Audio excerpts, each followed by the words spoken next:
Halo Sobat AdSense, salam pintar. Berjumpa lagi bersama Kamaji, tutor geografi adsense.id. Di video kali ini kita akan membahas soal SIMAK UI yang berkaitan dengan materi kartografi, penginderaan jauh, dan sistem informasi geografis.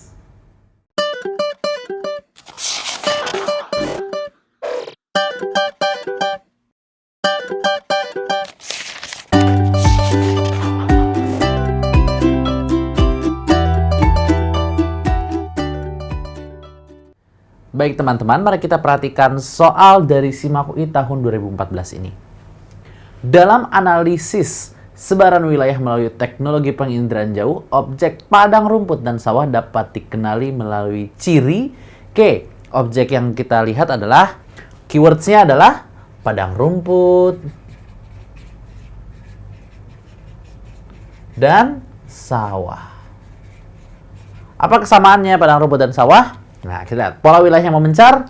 Kalau padang rumput mungkin memencar, tapi kalau sawah tidak memencar ya, biasanya teratur. Bentuknya beraturan, nah, sawah beraturan, tapi padang rumput tidak beraturan. Letaknya dekat sungai, ya belum tentu ya. Yang namanya sawah bisa dekat sungai, bisa enggak. Padang rumput juga dia tidak harus dekat sungai. Warnanya gelap, tidak ya. Warna itu bukan gelap terang. Warna itu hijau, kuning, coklat itu warna. Kalau gelap terang namanya rona, ya. Berarti bukan D jawabannya. Teksturnya halus? Ya, teksturnya sawah maupun padang rumput sama-sama halus. Tidak bertekstur kasar. Kalau tekstur kasar itu seperti misalnya yang namanya semak belukar atau hutan, itu baru teksturnya kasar. Tapi kalau padang rumput, sawah, teksturnya halus. Berarti jawabannya adalah E, teksturnya halus. Baik Sobat AdSense, kita lanjutkan ke soal berikutnya dari SIMAK UI tahun 2015. Interpretasi citra Landsat dapat digunakan untuk memetakan perbedaan kehijauan vegetasi dan suhu permukaan tanah tiap bulan selama setahun karena. Oke, kita lihat keywords-nya apa? Citra satelit Landsat. Ini satelit pencitraan yang digunakan untuk memetakan daerah land. Karena ada SISAT, ada Landsat. Sea berarti laut, land itu berarti daerah daratan. Tapi daratannya spesifiknya adalah apa? Biasanya untuk sumber daya alam, vegetasi, ya. Itu dia yang gunanya Landsat. Ya, kemudian kenapa katanya? Bisa digunakan untuk memetakan perbedaan kehijauan vegetasi dan suhu permukaan tanah tiap bulan selama setahun. Karena satu, reflektansi gelombang dari vegetasi dapat terdeteksi oleh sensor satelit. Betul tidak? Betul ya, reflektansi gelombang dari vegetasi dapat terdeteksi oleh sensor satelit. Itu gelombang apa namanya? Karena namanya gelombang elektromagnetik. Ya, dia bisa membedakan warna karena cahaya tampak. Satu di antara gelombang elektromagnetik itu namanya cahaya tampak. Yang namanya cahaya tampak, dia bisa apa? Panjang gelombangnya beda-beda ya. Jadi kalau teman-teman lihat warna merah, warna hijau, warna biru, itu cahaya gelombangnya, gelombang panjang gelombangnya, frekuensi gelombangnya semua beda-beda masing-masing warna. Ya, sehingga ketika ada satelit memetakan wilayah tersebut yang berbeda warna, berbeda ronanya juga, itu panjang gelombangnya nanti berbeda-beda. Ya berarti reflektansi itu apa? Pemantulan gelombang dari vegetasi dapat terdeteksi oleh sensor satelit. Bisa ya, kenapa? Karena ada perbedaan panjang gelombang dan juga frekuensi gelombang. Ya, berarti yang satu ini benar. Nomor 2, satelit Landsat merekam area muka bumi yang sama setiap 16 hari sekali. Ini juga benar, jadi karena dia itu satelit yang mengelilingi bumi, dia memutar nanti ketemu lagi di daerah yang sama setiap 16 hari. Ya, ini juga benar. Yang ketiga, gelombang termal atau gelombang panas dari permukaan tanah dapat direkam oleh sensor satelit. Bisa ya? Ya, karena memang Landsat ini, karena dia untuk memetakan sumber daya alam, dia harus bisa mendeteksi suhu. Gelombangnya berarti yang dia terima adalah gelombang termal. Ya. Nah, panjang gelombang itu nanti juga berpengaruh terhadap suhunya. Ya. Gitu teman-teman. Jadi yang nomor 3 juga benar. Yang terakhir yang keempat, kehijauan vegetasi dan suhu permukaan tanah berubah menurut musim. Betul nggak? Kalau di Indonesia kelihatan ya, musim kemarau, musim penghujan. Musim kemarau daun-daunnya jadi kering. Kalau kering daunnya warna jadi coklat, kuning begitu ya. Kalau musim penghujan lagi subur daunnya berwarna hijau. Di dalam 4 musim juga begitu, berubah-berubah. Ketika musim dingin tertutup salju jadi berwarna putih. Musim panas, mereka merekah gitu ya. Daun-daunnya sudah hijau. Musim semi, ya, musim semi itu pucuk-pucuk pucuk-pucuknya bermunculan, ya. Tanaman itu pucuk-pucuknya bermunculan ketika musim semi. Musim gugur, daunnya sudah menguning lagi, bersiap untuk menggugur, dan nanti kembali lagi ke musim dingin. Musim dingin nanti warnanya putih, tertutup salju. Nah, artinya perbedaan musim mempengaruhi warna, ya, mempengaruhi warna dari sebuah tanaman. Bisa terdeteksi. Suhu juga begitu, berubah menurut musim nggak? Iya, suhu ketika musim panas, suhu ketika musim dingin beda pasti ya. Di Indonesia musim penghujan, musim kemarau juga biasanya berbeda suhu udaranya. Kenapa bisa beda? Ketika musim penghujan banyak tutupan awan, cahaya matahari yang masuk sedikit, cahaya matahari yang masuk yang sedikit, panas yang diterima sedikit, suhu udara jadi rendah. Berarti yang nomor 4 juga benar. 1, 2, 3, dan 4 semuanya benar. Maka jawabannya adalah E.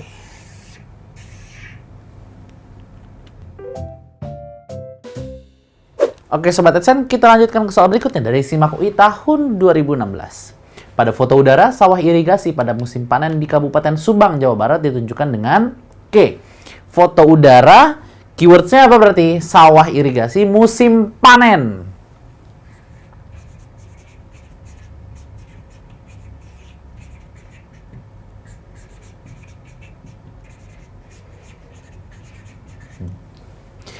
Apa memang bedanya padi ketika dia musim tanam sampai musim panen? Ketika musim tanam, padi itu masih seperti rumput ya, kecil-kecil, ya, belum tumbuh biji-biji bulir-bulir padinya. Itu ketika masih musim tanam, ya, berarti masih hijau warnanya. Ya, hijaunya juga masih hijau muda. Kemudian padi tersebut lama-lama tumbuh, ya teman-teman ya. Lama-lama tumbuh, kemudian berubah, daun-daunnya menjadi semakin besar, mulai tumbuh bulir-bulir padinya, ya. Kemudian warnanya menjadi hijau tua. Kemudian ketika dia sudah siap panen, berubah lagi. Padinya itu menjadi semakin merunduk, begitu ya, semakin berat, semakin banyak bulir-bulirnya. Ya, kemudian warnanya jadi kuning. Ya, itu artinya padinya sudah siap panen. Kemudian tanahnya seperti apa? Kalau saat musim tanam, tanah itu harus dialiri oleh air. Ya, jadi banyak air di daerah situ, di daerah sawahnya. Sementara ketika sudah musim panen, airnya harus dimulai dikeringkan, ya. Nggak boleh kita mau panen dibanjiri air, itu nggak bisa. Ya, tapi kalau ketika musim tanam harus dibanjiri air. Sementara ketika musim panen, airnya dikeringkan. Ya, sawah irigasi berarti dia menggunakan sistem irigasi. Di antara petak-petak itu ada saluran air untuk irigasi airnya. Ketika musim tanam, ya, airnya dialirkan ke sawahnya. Ketika musim panen, aliran airnya di stop gitu ya, agar tidak membanjiri sawahnya. Nah, berarti seperti apa perbedaan foto udaranya? Kita lihat misalnya ronanya, ya. Ronanya berubah menjadi gelap atau terang kalau musim panen. Ini tanya musim panen ya. Kalau musim panen, kalau yang namanya musim panen, padi itu warnanya menguning berarti dia semakin terang dibandingkan hijau. Kemudian yang ketika dia musim panen, aliran airnya di stop. Ya, jadi tidak dibanjiri air. Beda dengan musim tanam. Kalau musim tanam dia dialiri air. Berarti ronanya terang. Ya. Pertama ronanya terang. Yang kedua, polanya apakah berubah? Dari kotak-kotak jadi bulat-bulat gitu. Enggak ya teman-teman ya. Kenapa? Karena sawahnya nggak ikutan berubah. Yang berubah hanya padinya. Sawahnya tidak berubah gitu ya. Jadi polanya tetap kotak-kotak. Ya, karena sesuai dengan petak-petakan sawahnya. Petak-petak sawah itu dibatasi oleh saluran irigasinya. Ya, polanya tetap kotak. Kemudian teksturnya. Pola tidak berubah.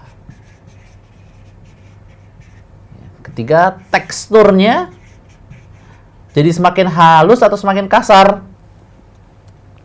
Nah, ketika musim tanam, padi itu masih berupa seperti masih seperti rumput, ya. Belum ada bulir-bulir, berarti teksturnya halus. Tapi ketika dia sudah mau siap panen, rumput itu tertutup oleh bulir-bulir padinya. Nah, bulir-bulir padi itu kalau kita lihat dari satelit atau dilihat dari foto udara, itu akan berbentuk bulat-bulat. Nah, teksturnya menjadi lebih kasar. Jawabannya apa dong nih? Ronanya terang, pola tidak ada perubahan mau musim tanam dan musim panen. Kemudian teksturnya jadi kasar. Jadi jawabannya apa? A, B, C, D, atau E? Jawabannya adalah E. Ronanya terang dan teksturnya menjadi kasar. Oke Sobat AdSense, kita perhatikan soal berikutnya dari SIMAK UI tahun 2017. Informasi garis kontur yang terdapat pada peta topografi dapat memberi petunjuk tentang... Oke, kita perhatikan garis kontur. Itu keywordsnya ya. Apa tuh garis kontur? Garis yang menghubungkan antara satu tempat dengan tempat yang lain yang memiliki ketinggian yang sama. Jadi misalkan ada garis kontur seperti ini, begitu ya. Nah, ini ya. Itu artinya apa? Ini yang sepanjang satu garis ini dia ketinggiannya sama, gitu ya. Ada kontur intervalnya, misal kontur intervalnya ini ketinggiannya 100 meter, 200 meter, ini 300 meter. Berarti interval konturnya adalah 100 meter. Ini memberikan informasi apa nih? Sepanjang garis yang ini 100 meter ketinggiannya, yang ini ketinggiannya 200 meter, yang ini ketinggiannya 300 meter. Berarti terkait ketinggian, ya. Ketinggian bahasa Inggrisnya elevation. Berarti elevasi absolut, ya. Bukan volume aliran sungai, bukan. Karena belum tentu ada sungainya di situ. Arah aliran air belum tentu juga, ya. Ya meskipun air pasti mengalir dari tempat yang tinggi ke tempat yang rendah, tapi kalau di situ kan kita nggak ada keterangan apakah di situ ada bendungan atau di situ ada sungai, apa di situ pepohonan, belum tentu ya. Jenis tanah nggak bisa juga ya, karena hanya memberikan informasi tentang ketinggian. Jumlah curah hujan, nah, kalau jumlah hujan bukan garis kontur namanya ya, itu nanti isohyet ya, tentang curah hujan yang sama. Berarti apa ini? Elevasi absolut ya. Ketinggian bahasa Inggrisnya elevation, berarti elevasi absolut. A jawabannya.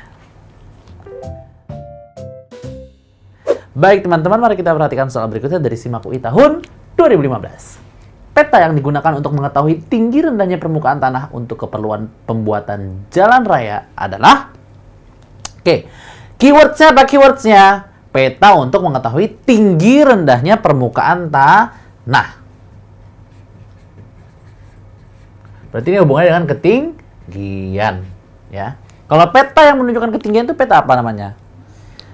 Peta yang memiliki garis-garis kontur, ya. Ada garis-garis konturnya, ini berhubungan dengan soal sebelumnya tadi ya. Garis-garis kontur itu apa? Garis yang menghubungkan daerah-daerah dengan ketinggian yang sama. Berarti di mana nih peta yang menggunakan garis kontur? Peta geologi itu nanti hubungannya dengan jenis batuan.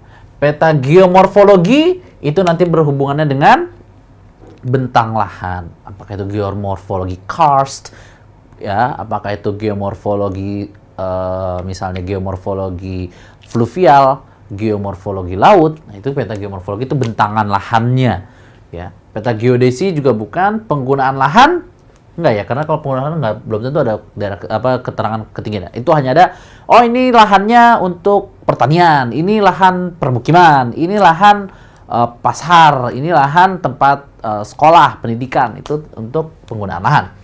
Nah, itu topografi. Jawabannya berarti adalah yang ada garis konturnya, peta topografi. Jawabannya. Baik teman-teman, kita perhatikan soal berikutnya dari SIMAK UI tahun 2015. Peta tematik digambar sesuai dengan tujuan dan fungsi peta, ya, yaitu untuk menunjukkan peta. Kita lihat fungsi dan tujuannya. Menunjukkan lokasi, jelas ya. Ada lokasi, kalau peta tematik itu biasanya lokasi tergantung temanya.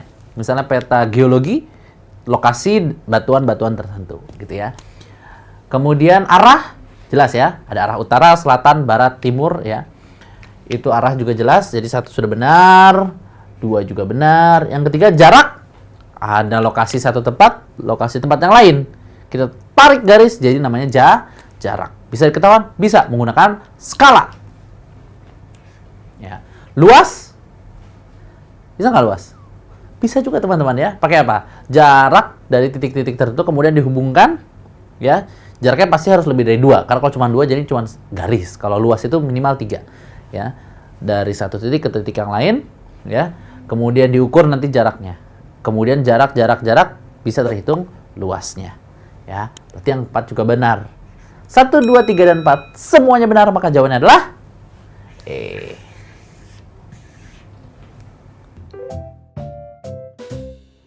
Oke teman-teman, mari kita perhatikan soal berikutnya dari SIMAK UI tahun 2018. Perubahan tingkat kehijauan dan kerapatan vegetasi hutan di Pulau Belitung dapat dikaji dengan menggunakan citra satelit.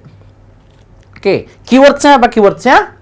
Perubahan tingkat kehijauan dan kerapatan vegetasi. Ya.